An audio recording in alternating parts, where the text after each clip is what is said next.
Let's get into some of the controversy though around like some people would say, well, that's kind of I'll just play devil's advocate because I'm a supporter, but I think at the other end of the extreme, some people would say, well, that's kind of a cop out, right? Like people want led, people want taught. I mean, like this co-creating of experiences, isn't that is that really teaching? Is that really therapy? Is that really just kind of letting the tail wag the dog, so to speak? How would you respond to that? Yeah, I would say that that's a really limiting perspective, and we call that like reductionist in the humanistic lens.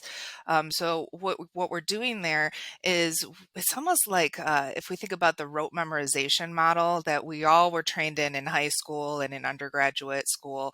Um, that is very limiting because what happens is we memorize all of that knowledge we are filled with, and then the moment we leave that institution, half of it's garbage. We forget it. It just goes out of our brain, right? So if we instead look at what the human potential is and tap into what each individual is bringing, we tap into their passion. We tap into what's meaningful to them as humans, and we start to synthesize knowledge.